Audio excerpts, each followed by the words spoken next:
So we're going to look at how we are going to generate a linear transformation matrix for rotation, right? Your main aim is to be able to apply the matrices and recognize how you could do the transformation. So what you need to do this time is actually to recall how to convert Cartesian coordinates to polar coordinates. I will tell you why we need polar coordinates in order to generate a transformation matrix for rotation.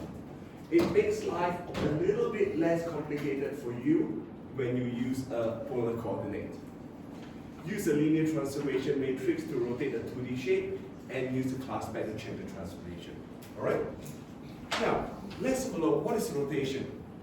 Rotation turns all points through the same angle around the origin. So what I'm going to show you is just quickly, if you look at this ruler here. Right? Let's call that is a shape that I'm going to rotate. So this point is the origin. What I want is to be able to rotate it that way, up or down. It depends on what angle. So recall rotation. Recall when you're measuring angle. Anti-clockwise is positive or negative? Positive. Clockwise is negative. Alright? So you are doing this sort of movement. You could go all the way up and back and so on and so forth. Alright? So we're looking at when you're translating this. It's a shape. The same shape will go that way or go down. There's no enlargement at all at this stage until we start combining transformation. So here, it turns all points through the same angle around the origin. So it's a rigid shape. You're going to just move the whole thing around.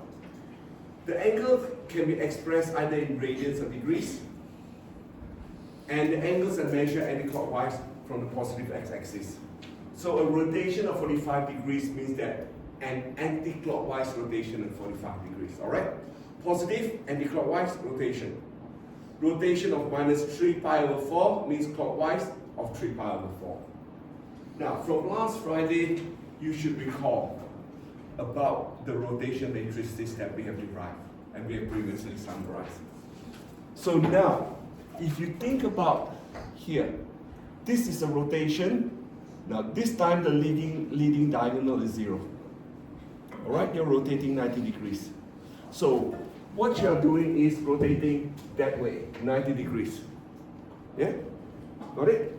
So therefore what you've done is you are changing your y to minus and x to positive y.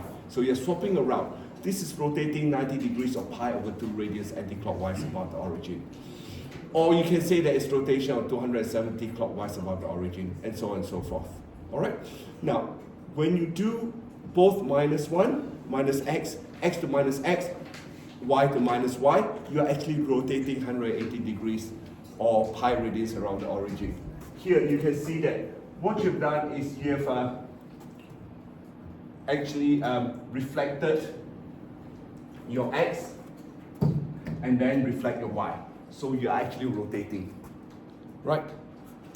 Reflecting twice, reflecting about the x-axis and then reflecting about the y-axis. It's just a rotation of 180 degrees. Happy with that? Good. Now, the thing is, here, all this actually gives you just whatever you call it, just rotating about 90 degrees, 180 degrees, or 270 degrees. What if we want some other angle? What do we do with it? Are we going to change this? Yes, we are, but how? Alright? So you can see that with this, everything is just plus or minus 1, the shape doesn't change. You're just rotating around. Okay, what I want to do is focus on looking at rotating. Instead of 90 degrees, 180 degrees, or 270 degrees, we're going to look at different angles. Now, The reason why I'm saying that it's a little bit less complicated if we use polar coordinate. Because we know the polar coordinate in terms of r and angle theta. Correct? Now, focus on this for a minute. So if I know this is set, all I need to do is just rotate the angle, plus or minus the angle, that's all. Right? The radius is set, you don't, or the r, the measurement is set, you don't have to worry about your x and y coordinates. Yeah? Because once you change it to polar coordinate, you know that r squared is x squared plus y squared. Right? This bit here, the length of it. So once you know just the angle, just rotate, what you could do is go back using the idea of r and the angle, work it back up to your x and y coordinate. Alright? So make sure that you know how to convert your Cartesian coordinate to polar coordinates. Then you could actually move that object back and forth, or just this line back and forth. Yeah? Got it? See, if you're thinking about using x and y, you are going to go that way, that way, that way, that way, and back, or 30 or 40, 20 degrees. It's going to be really difficult to determine the exact location. Yeah? Makes life a little bit more or less complicated if you know how to do this. So recall your how you transform your Cartesian coordinate to polar coordinates.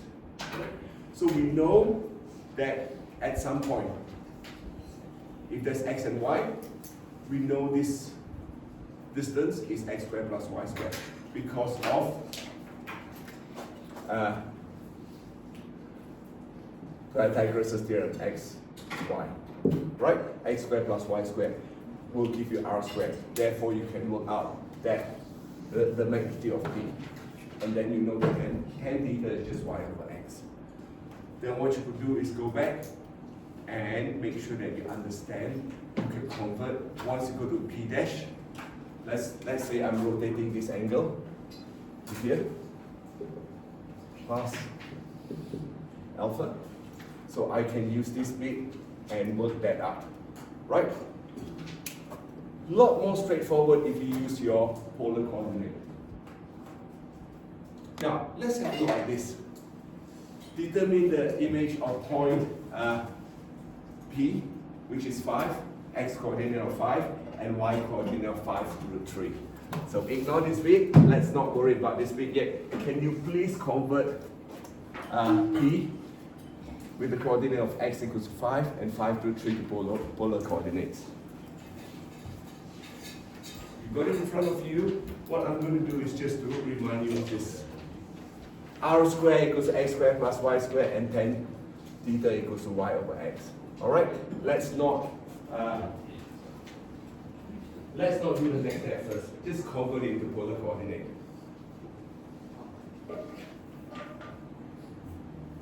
So polar coordinate, remember, the form is x, y to r, which is the magnitude, and theta, which is the angle. Do that first, before I go on to the next bit.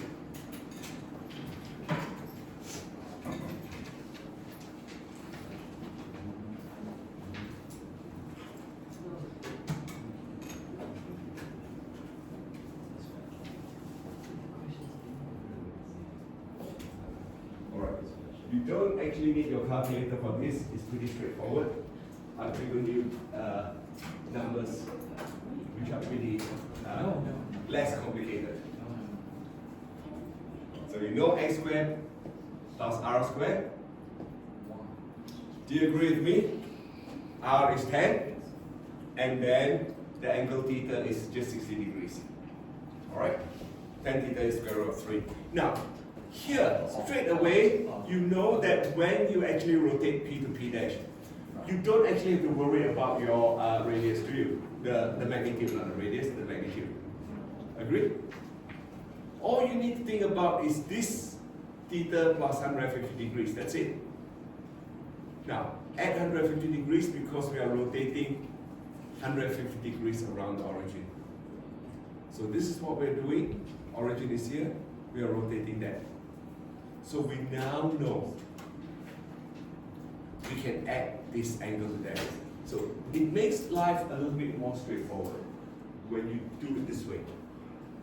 But the thing is, if you've got a 2D shape, you've got to go through this process over and over again. I'll show you a little something that you could do with matrices. Makes life a lot less complicated with matrices. Now, we know the magnitude doesn't change, R doesn't change. The angle changes from 60 plus 150, which is 210 degrees.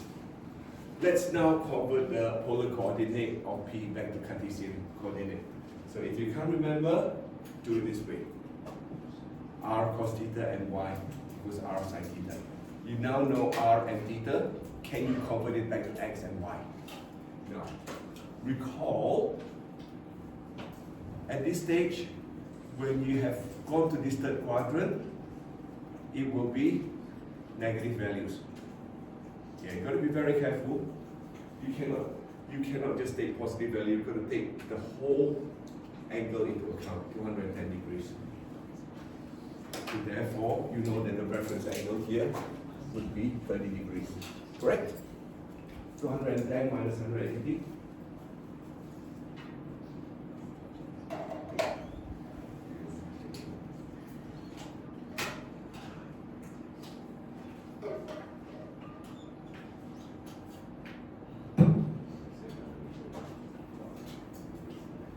R cos theta equals to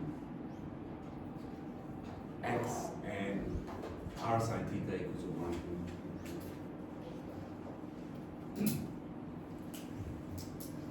So converting it back, if you've done it correctly, it will be that. Alright? Happy with it? So P dash is now, I forgot my dashes here, so I'm going to write down dash when I hand it out, when I upload it. So this is one way of doing it.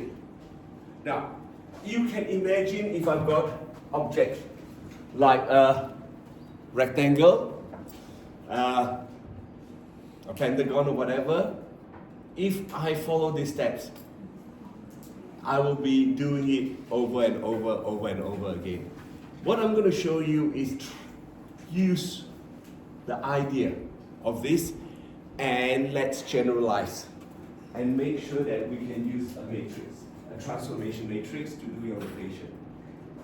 So now, same diagram, but this time I am going to change it slightly.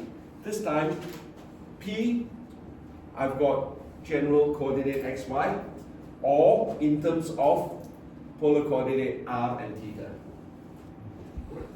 So I know the diagram is a bit small, but you've got it in front of you. Here, when I actually rotate it to P dash, I know x becomes x dash, y becomes y dash, correct? R doesn't change. This time is theta plus alpha. So here, I've given that to you. It's pretty straightforward. Now, use the Cartesian and polar coordinates P dash to exact expression for x dash and y dash in terms of r and theta and alpha. Alright? I want you to come up with an expression for x dash and y dash in terms of r, theta and alpha. So you know at some point P dash will be something. Not saying anything yet, give you a couple of minutes.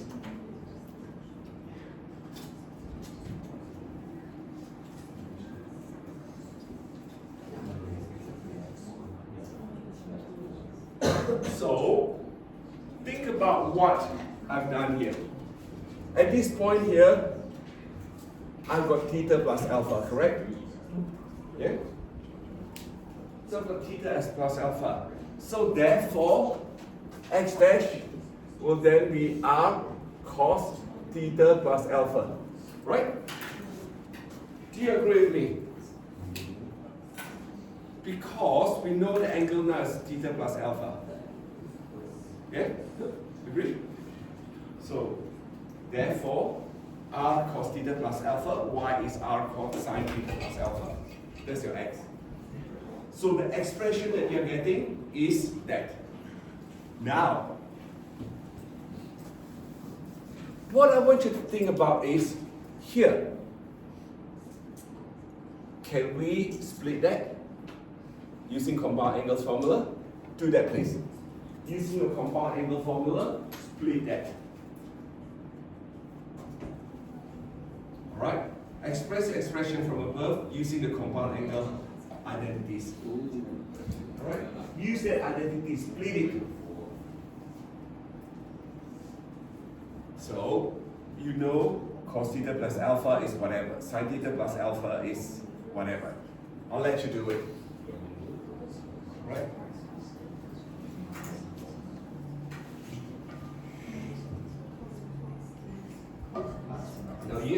Now you have used compound angle and identity smoothing methods and specs. You should be able to do that.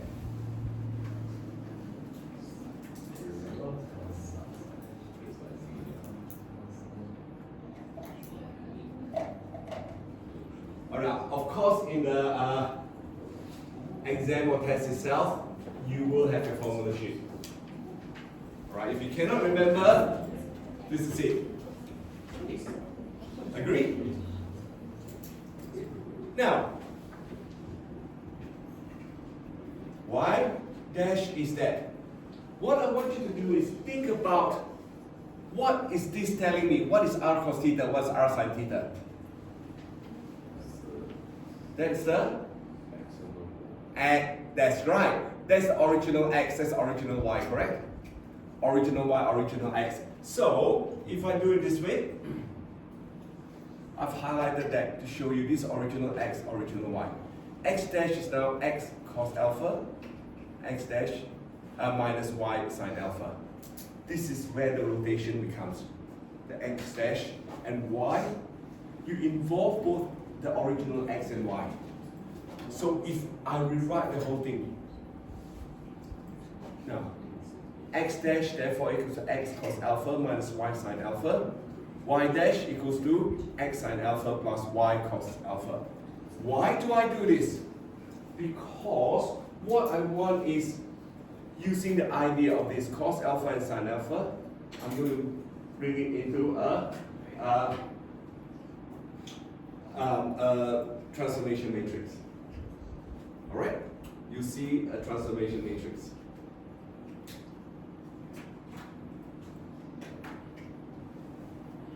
I'm going to move on to the next slide. So rewriting this. So what happened is the transformation from rotation through an angle alpha anti-clockwise around the origin is given by this. Now, for a clockwise rotation, alpha is negative. So what you do is, if it is clockwise rotation, you just substitute the value of minus alpha in. That's it. And the transformation matrix is this. You do not have to remember this. It's given to you in your formula sheet. Alright? So, the transformation matrix for rotation for an angle alpha is just cos alpha minus sin alpha, cos alpha. That's all. Alright?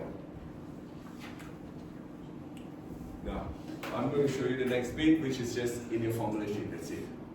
And here it uses theta. Theta is anti-clockwise rotation above the origin. So remember, anti-clockwise and clockwise. From what I've shown you, would you please take about 3 or 4 minutes to work on this, please?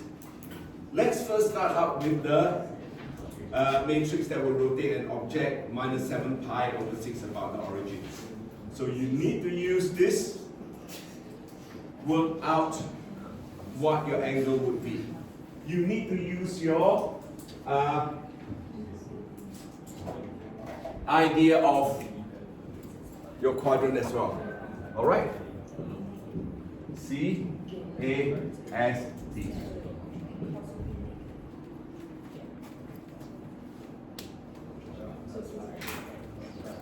Now, what would the reference angle be if it is 7 pi over 6 minus 7 pi over 6? What would be the reference angle for this? 7 pi over 6. Let's consider that. Take away pi equals pi over 6. So it would be the reference angle. Like I say, I like to show that reference angle is pi over 6 or 30 degrees. Then you can work out your transformation matrix. And remember your CAST, C-A-S-T.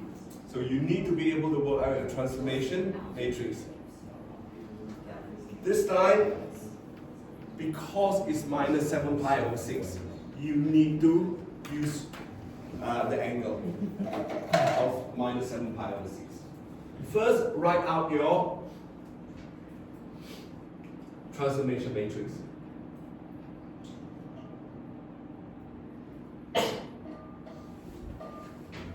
Of course, we'll have time to play around with your class mat as well after this.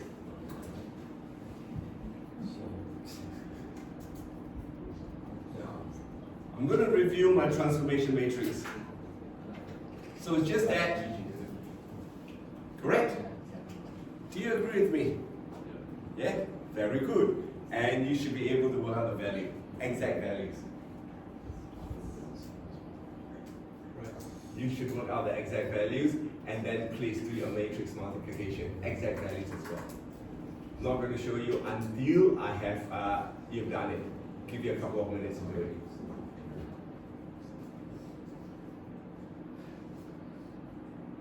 So you can see that matrices make life a lot more straightforward.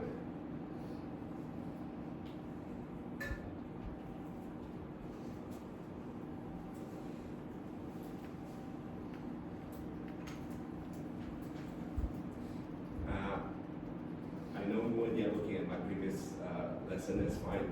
Please, if you're not looking at previous lesson, close to laptop, please. Right?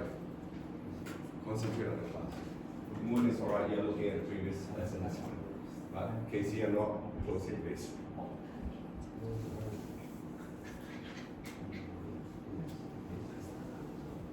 I know Moon, you need to catch up, so that's fine. Alright, so this is how I wrote out my matrix multiplication. So you know this rotation matrix is pre-multiplication. Right? Pre-multiplication. And you should be able to work it out as that. I know, it looks a bit complicated, but it's all exact values. It looks absolutely horrible. And I hope I got it right, that's all. I think I do, but I can actually take all the half out if I want to. Alright? I can take the half out, but this is actual coordinates. It's just when you multiply, you can take the half out, right? And then multiply it in. Got it? Now, so the trick of doing that is sometimes you might just want to take all the half out and then multiply it, and then multiply the half back. When I release this, upload it, check that my answer is correct. Alright, yes? Okay, it just says -7 pi on 60 about the origin. Sorry? Where exactly, I know what the origin is, but in this case, would it be? Always at the origin. So if this shape is like this, if this shape, I don't know, whatever shape is this, Yeah. if this is origin like this is origin, from here to here, you rotate that bit, you rotate that bit, you rotate that bit, you rotate that bit all around the origin. So we're looking at all around the origin. Say if this is this is like that point, all about the origin. We're just looking at origin, nothing else. Alright? Have you done that? Okay. So we're just looking at the origin. Now bring your class back up, please.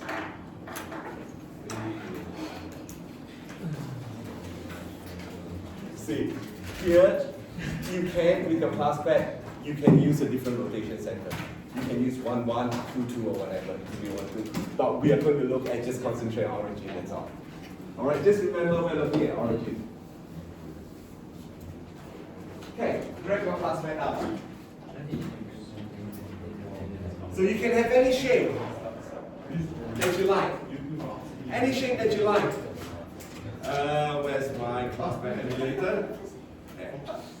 Alright. So from, oh, hang on, that's not what you want. Then you go to geometry. Draw any shape. If you want, you can draw a shape like this.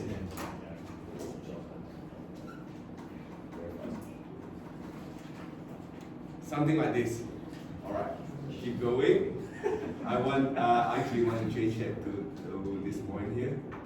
Alright. There. C. I'm going C to that point. B. I'm going down to, oops, I don't want that line, I just want B. Down to here. Maybe here. A. Go up to there. Oops. Undo.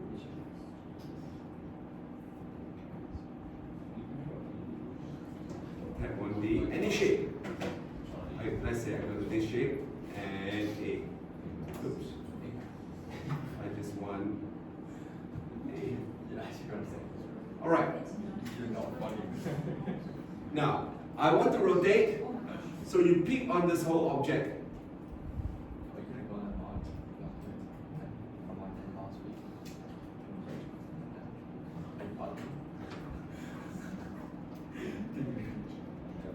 And if you go to select the object by tapping on this line segment, tap. Oops. Alright, so I've selected this object. Now I want to rotate, draw, construct, rotate, rotation. I want the rotation center, look at this. The rotation center, I want it to be at the origin. So I tap on the origin, and then we'll ask you angle 90. Let's say 90. That's fine. Execute. Click OK. So it actually rotated everything 90 degrees. Now, of course, you can play around with it. All right, let's go back. Let's try it again. So I'm going to clear. Right. Now, draw any object that you like. I don't mind.